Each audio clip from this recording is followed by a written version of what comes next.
Okay, then you're now listening to the second, even better segment of the DMZ America podcast for Thursday, August 3rd. Ted Rall coming to you from the left.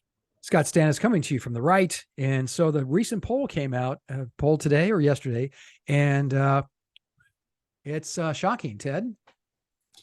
It is shocking. So, of course, the least popular things in the United States are Congress, the cable company, the health insurance sector, and genital warts and Kamala Harris. And not necessarily in that order. No, not necessarily in that order. And Kamala Harris, of course, you may have forgotten, but she's the number 2 in charge at the White House. She's the vice president of the United States. I know you haven't heard much from her lately. She's in the whatever happened to file. But you know, we could do a MTV behind the music thing, or VH1. That's what it was. Anyway, but Kamala has been back out. They trotted her back out. They rebooted her rebooty, and now she's out there, and her approval ratings are a few points above President Biden's, which is prompting speculation that maybe it'll be okay for Biden to step aside and acknowledge the reality that he's 417 years old, and that maybe his vice president, who, you know, it would be logical in keeping with American political tradition, should take his place and run for the presidency in his stead. Right. This address, there's two things at play here. First and foremost is, and you and I disagree on this, but it's true. I mean, just if you pay attention, which who the fuck pays attention to this stuff? Oh, I do. Kamala Harris, of late, I'd say within the last 6 to 8 months, her performance has been substantially better. She got rid of the Hillary sneer and cackle. She's prepared now when she gets interviewed. There's a shock.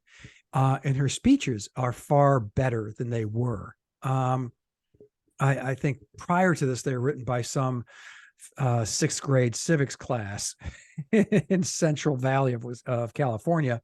They're now much better crafted. And like I said, she's much more prepared when she does. So, okay, you and I can disagree, but she's doing better, which I think is reflected in this poll. But the second thing, and most important, and this is shocking to both Ted and I, who are presidential historians and love this issue. Ask yourself, ask your friends, who is Joe Biden? By this time, during every other presidential administration, you knew who Donald Trump was before he was elected. You learned who Barack Obama was. You learned who George W. Bush was. You learned who Clinton was. And you had a very strong sense of who they were. As people, I don't think, in other words, not just as a set of policy opinions, not as just like what kind of ties they like to wear. But for example, I'll give you some examples here. So we knew Obama was kind of like a dude from Hawaii. We knew that he liked to play basketball and was extremely physically fit. In fairness, we do know that Biden likes to bike. That we know. But we don't, for example, we know that Obama likes to read presidential histories, biographies. He likes to read people like Ta-Nehisi Coates. He is very obsessed with Abe Lincoln and the Civil War and that era and Reconstruction. We know what books he reads. We know like what kind of music he likes, what kind of TV he watches, what movies he prefers. Bill Clinton, I know that High Noon is Bill Clinton's favorite film. I know that Bill Clinton likes to eat burgers. I know Donald Trump likes to eat burgers. I know that Bill Clinton's a vegan now. We know those kinds of details. Like, I couldn't tell you what kind of music Joe Biden favors. I have no idea. I don't know. Do you know? That's interesting. That's really interesting. No, not a clue. Has Joe Biden ever said, has he ever talked about a movie that he really liked? Only in passing during some of his speeches. But you don't really know what his taste is. Like, for example, I know Clinton is partial to Westerns. No. Obviously, no, it'd be one of those. It would be like, okay, with the presidents, you always had a sense of what it would be like to sit down to dinner with them, right? you knew that Nixon was a football fanatic, loved football. Right. You knew that he was, and he liked to talk policy. He was a wonk. Clinton, kind of the same thing. Clinton liked bluegrass music. Sitting down with these guys, though, you have a sense of what it would be like. Reagan didn't like music at all, which is weird. It is a sign of psychosis. Well, he did show signs of that in the second term. Trump had that book of Hitler's speeches by his bedside table. We know all these things. We know what kind of ladies Bill Clinton and Donald Trump were partial to. We just we know a lot about. So with Joe Biden, the American people haven't gotten to know him as a person. And that's crazy because he's been in politics for 50 years. He's been president for 3 years. And the reason we don't know who he is because he hardly ever talks to us. I mean, when do we ever hear from him? He doesn't attend, he doesn't give any speeches. He doesn't give any press conferences. He doesn't sit down for any interviews. I mean, I'm exaggerating. He does it once in a blue moon, but not like someone like Nixon. Nixon gave an Oval Office address, I'd say at least every couple of weeks. Like Joe Biden literally has only given one in his entire presidency. And to your point, I mean, Trump, would speak every day. He's walking from the helicopter. He was going to do this. He was doing that. He'd always stop. I mean, he never saw a camera he didn't like. Yeah. Obama was the same way, much more cautious, but he had press conferences, although they were very, very structured, much more structured than they should have been.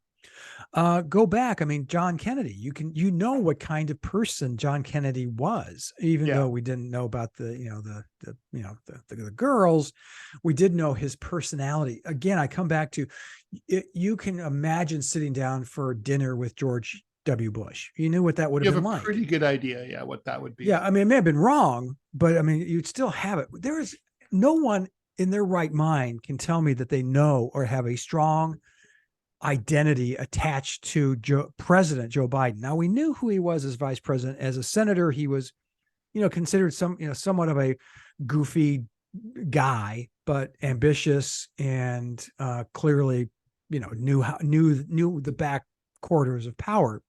We don't know anything about him now. We really don't. No, it turns out that what we thought we knew was radically wrong. I mean, he ran as the national grandpa, kindly, courteous, and it turns out that he's a fucking abusive boss who curses at his underlings, dresses them down in front of their colleagues. Oh, is that true? I didn't know that. He's an asshole. Know that. He's a total dick, and he yells at them and calls them names, and he's a dick. And then same thing. He was forced to acknowledge his illegitimate granddaughter via Hunter. And he just did that belatedly, way late. I think that's a bad look. It's mean. It's fucking mean. And so, and that goes against brand. It's funny that probably the one institution that really helped Joe Biden was The Onion, because The Onion created a character of Joe Biden when he was vice president for Obama as like this hilarious kind of like working class dude Joe from Scranton, and they showed him they photoshopped him in front of the White House wearing shorts and no shirt, like washing his GTO.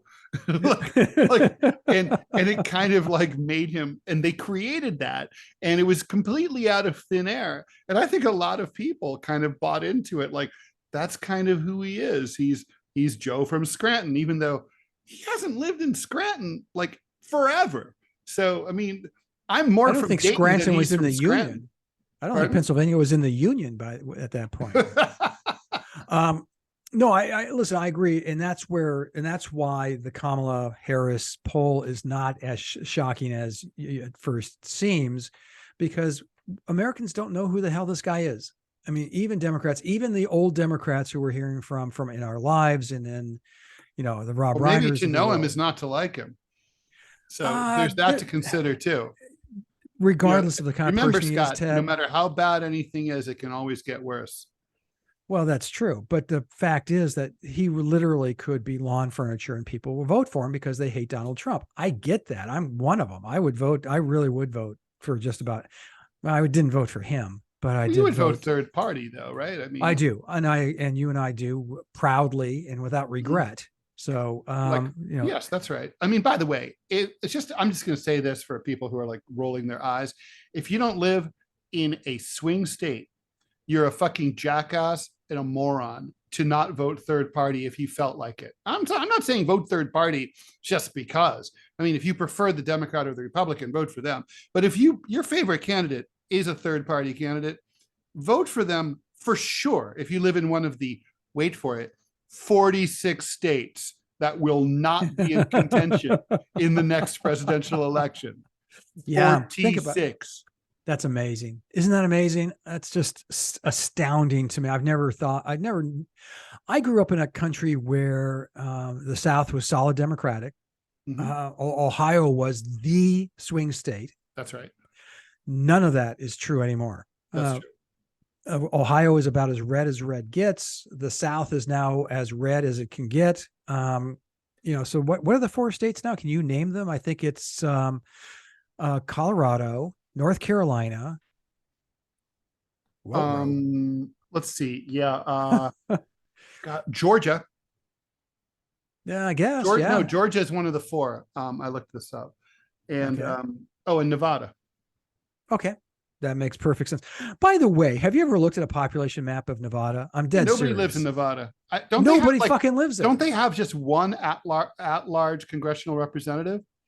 No, because what is it? Reno and Las Vegas, I think probably has 1 or 2. It must. It's a sprawling. That place is huge. It's crazy how big that place is.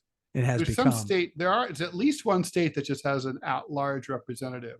Oh, there's Wyoming is one. I think Montana is another. That's crazy. Think about how big Montana is. I know. My God. It's like, it's the Texas of the North. So to just reiterate here, this poll is not really about the precise. It's not, the main point here is the enthusiasm gap. So they polled Democrats. It's a New York Times poll, which is huge. And they said huge. Yeah, it is huge. 26% said of Democrats said they'd be excited. 26% said that if Harris was on the ticket, 20% said they'd be excited about Biden. So that's bad, amazing. Man. That's bad. Well, I mean, seriously, they should just, the DNC should just like tear this whole thing up and start from scratch. Throw open the primary. We all know Gavin Newsom thinks it's his. If those two step aside, really, whatever. Let little Pete, let mean Amy, all those people, Banker Booker, let them all get out there and compete for it. The DNC. Here's what's terrifying and should be if you're a Democrat. Looking at the poll that came out the other day, where they showed that Biden and Trump are tied. Now, okay, let's take this to its logical conclusion. Which voters are going to be enthusiastic and will actually get out and fucking vote? We know the MAGA people. Yeah, no, I mean, according to the same New York Times poll, by the way, pursuant to what you just said, 45% of Democratic primary voters prefer Biden. 50% want a brand new candidate. Ted Rall. Now, more than before. Certainly more than before, because more than before it was not at all. So yeah, no, it's bleak for them, right? I mean, and then it is. The thing is, here's the other thing: Trump's corruption is on brand. Like we always knew he was a scoundrel when we elected him. So well put. Yes. Right. Yes. And like Joe Biden, though, he ran as the anti-Trump. I will bring back class and dignity to the White House. Okay, well, sorry, it's going to be hard to make that case to the voters when you're fending off these very serious allegations that you accepted at least $5 million in bribes from Ukraine, and then you dragged the country into war for Ukraine. That's about as bad an act of corruption as I can even fucking imagine. I don't even know what more you could do that would be the more only thing that would be worse is if they put American boots on the ground. That's the only thing I can conceive of that would be worse. This is, I mean, I'm telling you, people, you can smirk at us, you can sneer at us. And believe me when I tell you, since the Hunter Biden laptop became known, I've been getting tons of that, calls from friends of how full of shit I am. But this story, I said there's smoke, and when there's smoke, you got to see if there's fire. And it just looks like there's fire here, and this may get worse. There has to be. I mean, it's like, I've been turning it over in my head. I don't want it to be true. I mean, I really don't. I think it's bad for the country. It's bad for the Democratic Party. I think it's a fucking foul look, and I've made your major Freund shaman thinking about the whole thing. But I just can't see I think it's true. I don't think there's any doubt that it's true. I mean, I'll say there's a little bit of doubt, but where I'm at right now, Scott, is if this were a civil court thing where you only have to say 50% or more likely true based on the preponderance of the evidence, I'd convict Biden.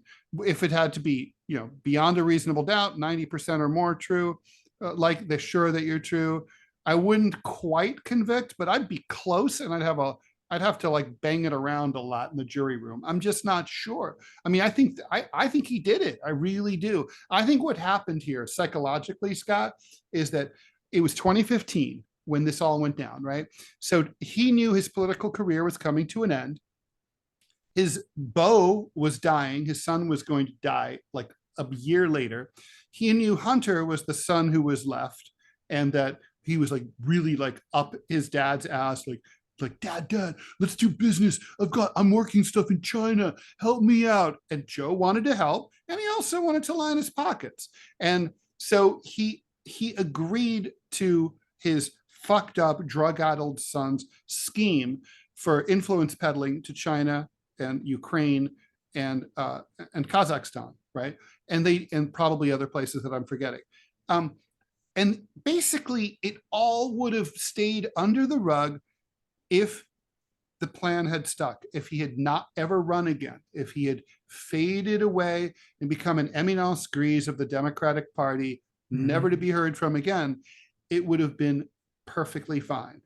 His fucking mistake was to pull that shit and then run for president in 2020, which meant that he was going to have enemies, oppo research, people coming after him, trouble. If that laptop had surfaced in whenever it surfaced, I guess, I'm not sure what year it was, but if Biden hadn't already been running or been elected president, even so, it wouldn't have mattered. It would have been in the press, but there wouldn't have been any charges. There'd be obviously no impeachment inquiry, which there will be now. Yeah. I mean, so, and there should be. The Democrats should go with it, should vote along, but they won't. But they should. Won't. It's that bad, though. I mean, this is really a moment where party loyalty should be put aside, and you should get 10 Democratic senators who are willing to walk over to 1600 Pennsylvania and say, Mr. President, I'm sorry, you no longer have the support on the Hill. Well, that will never happen in this political environment. Ever. True. But it is. So, yeah. Anyway, should we leave that there and move on? Yes. Yeah, let us move on. Okay, let us move on. All right. So stay tuned. Be right back.